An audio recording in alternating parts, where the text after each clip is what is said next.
आज की इस चर्चा में आपका स्वागत है।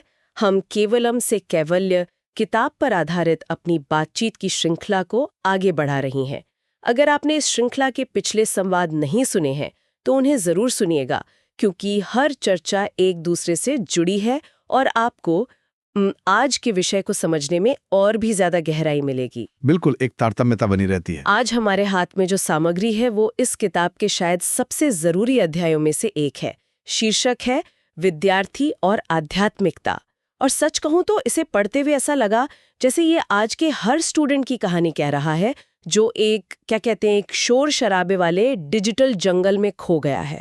ये डिजिटल जंगल शब्द बहुत सटीक है ना? हमारी सामग्री इसी तस्वीर से शुरू होती है कि आज का विद्यार्थी जानकारी के महासागर में तैर तो रहा है, लेकिन शांति की एक बूंद के लिए तरस रहा है। दुनिया से सुपर कनेक्टेड, लेकिन खुद से पूरी तरह डिस्कनेक्टेड। और यहीं पर वो सबसे बड़ा सवाल उठता है जिसके इर्द गिर्द पूरी चर्चा घूमती है। मैं कौन हूँ? हाँ, मैं कौन हूँ।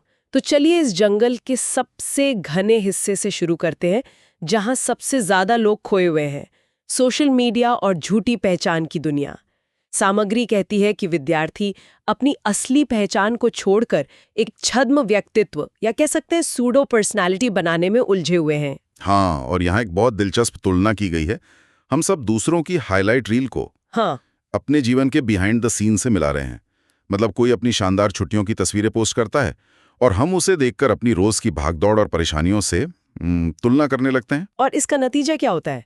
या तो हम खुद को कमतर महसूस करते हैं, या फिर हम भी एक झूठा मुखौटा पहनकर दुनिया को दिखाने की होड़ में लग जाते हैं। और ये एक ऐसा जाल है जिसका कोई अंत नहीं है। कुछ लाइक्स और कमेंट्स के छोटे से डोपामाइन हिट के लिए हम अपने कीमती घंटे बर्बाद कर रहे हैं। तो सवाल ये है कि इससे बाहर कैसे निकाला जाए। ये सामग्री मैं कौन हूं के ज्ञान को इसका समाधान बताती है, लेकिन ये थोड़ा किताबी नहीं लगता? क्या सिर्फ ये जान लेने से कि मैं आत्मा हूं कोई इंस्टाग्राम चलाना छोड़ देगा? ये सवाल बहुत वाजिब है और इसका जवाब हाँ या ना में नहीं है।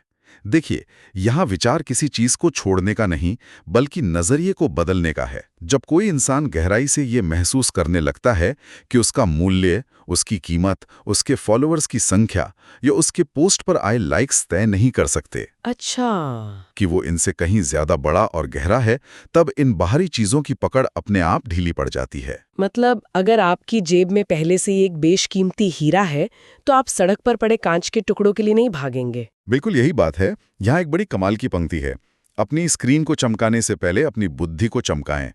बात बाहरी चमक दमक से हटकर अंदरूनी मूल्य को पहचानने की है।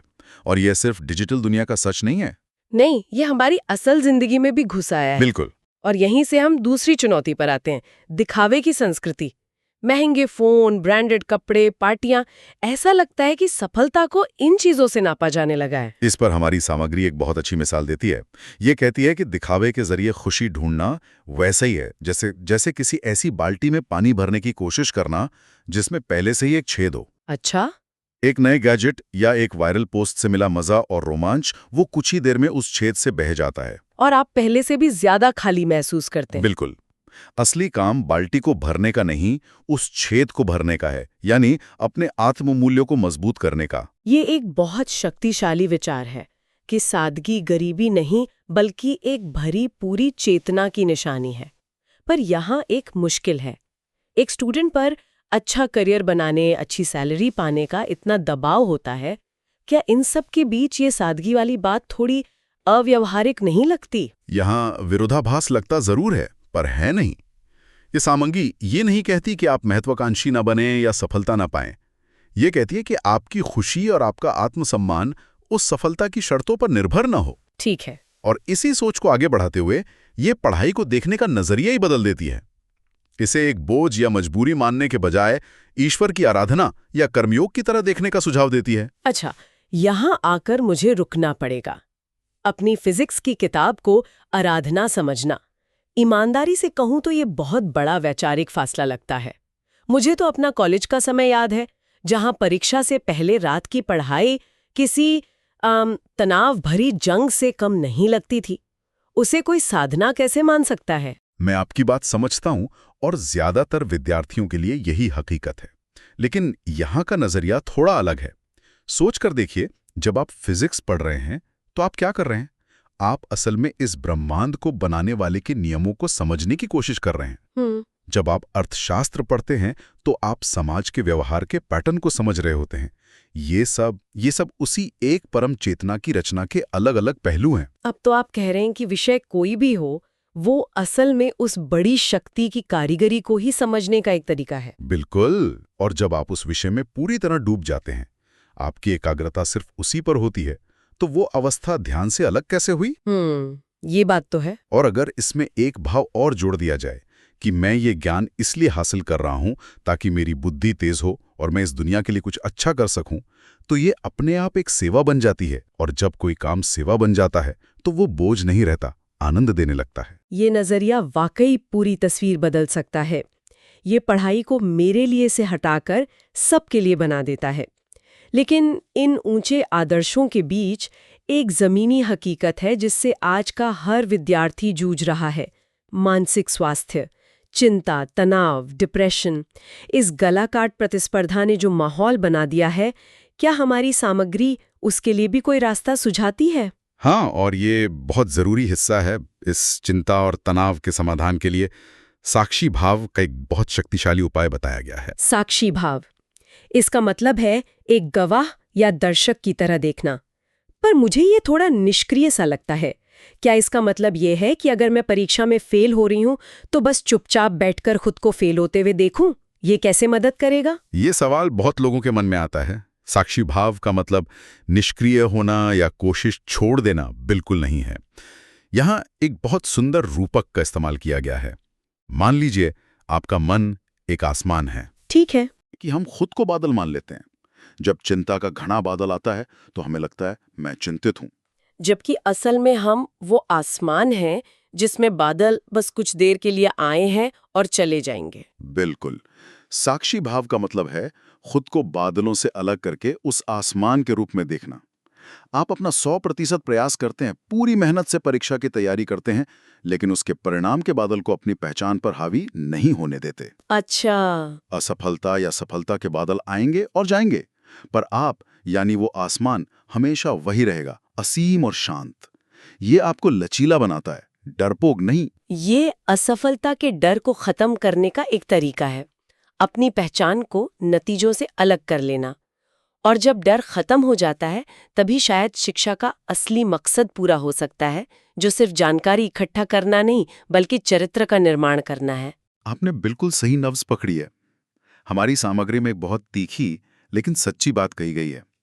जिस शिक्षा में चरित्र नहीं, वो शिक्षा समाज के लिए घातक है। और नैतिकता को बहुत ही सरल शब्दों में समझाया गया है।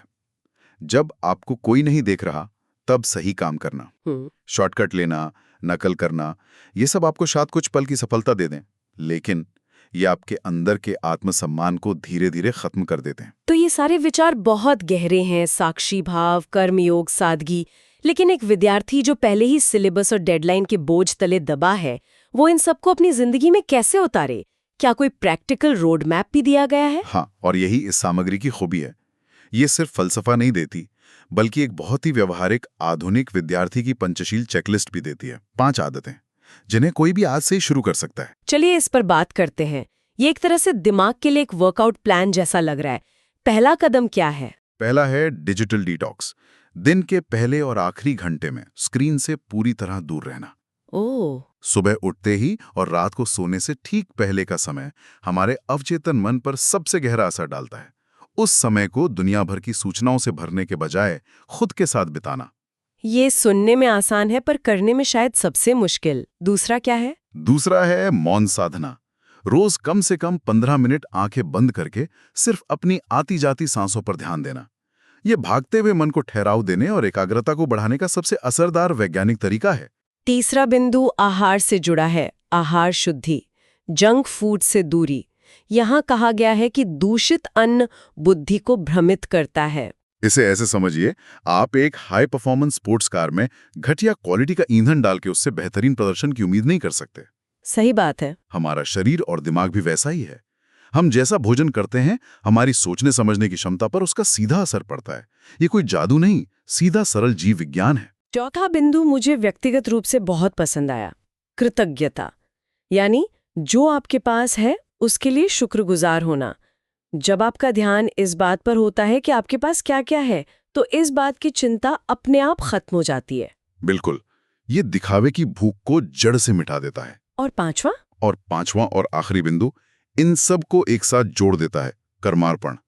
अपनी पढ़ाई को सिर्फ अपने लिए नहीं, बल्कि ईश्वर या समाज की सेवा मानकर पूरी लगन से करना। जब ये भाव आ जाता है तो हर चैप्टर एक प्रार्थना बन जाता है और हर परीक्षा एक उत्सव। ये चेकलिस्ट वाकई बहुत काम की है और हमारी सामग्री के अंत में एक प्रबुद्ध विद्यार्थी प्रतिज्ञा भी दी गई है। ये एक तरह से इन सभी विचारों को रोजमर्रा की जिंदगी में याद रखने का एक तरीका लगता है। हाँ, ये एक तरह का संकल्प है, एक सेल्फ अफर्मेशन। ये विद्यार्थी को रोज सुबह याद दिलाता है कि उसकी असली पहचान क्या है और उसका असली लक्ष्य क्या होना चाहिए। इसमें से कुछ खास बातें क्या है जो सबसे ज्यादा असरदार लगती हैं? एक तो है स्व की पहचान। मैं प्रतिज्ञा करता हूं कि मैं खुद को सिर्फ नंबरों, डिग्रियों या सोशल मीडिया लाइक से नहीं नापूंगा। मैं उस अनंत परमात्मा का अंश हूं और मेरी क्षमताएं असीम हैं। ये सीधा सीधा उस झूठे व्यक्तित्व और हीन भावना पर चोट करता है। एक और प्रतिज्ञा भ्रम से मुक्ति के बारे में है। हाँ, मैं सचेत रहूंगा कि मैं सोशल मीडिया के नकली संसार और दिखावे की अंधी दौड़ में न फंसूं। मैं अपनी वास्तविक मौलिकता को निखारूंगा। बहुत खूब। और अंत में नैतिकता का संकल्प। मैं सफलता पाने के लिए कभी भी गलत रास्ता नहीं चुनूंगा। मेरा चरित्र ही मेरी सबसे बड़ी संपत्ति है। ये सिर्फ शब्द नहीं है, ये एक दिशा निर्देश हैं जो आपको भटकने से बचाते हैं। और इस पूरी प्रतिज्ञा का अंत एक बहुत सुंदर प्रार्थना से होता है। हे ईश्वर, मेरी बुद्धि को प्रखर करें, मेरे मन को शांत रखें और मुझे इतनी शक्ति दें कि मैं अपनी शिक्षा के माध्यम से इस संसार में प्रकाश फैला सकूं। ये प्रार्थना मैं से शुरू होकर संसार पर खत्म होती है। और यही आध्यात्मिकता का पूरा सार है, अपनी चेतना का विस्तार करना, मैं के छोटे से दायरे से निकलकर हम के विराट स्वरूप को महसूस करना। तो इस पूरी गहरी चर्चा को अगर समेटना हो तो सार ये है कि विद्यार्थी को इस डिजिटल और भौतिक दिखावे के जंगल में एक गुलाम की तरह भटकने की जरूरत नहीं है। उसके पास एक कंपस है, एक नक्शा है, जो उसे अपने भीतर के ज्ञान और शांति के खजाने तक ले जा सकता है। बिल्कुल, जब मैं कौन हूं का जवाब मिल जाता है, तब जीवन सिर्फ सफल नहीं बल्कि सार्थक बनता है। सफलता एक बाहरी मंजिल हो सकती है, लेकिन सार्थकता वो एक भीतरी अनुभव है, और ये पूरी यात्रा बाहर से भीतर की ओर ही है। अंत में हम श्रोताओं के लिए एक विचार छोड़ना चाहेंगे। इस सामग्री में पढ़ाई को ईश्वर की आराधना के रूप में देखने का सुझाव दिया गया है।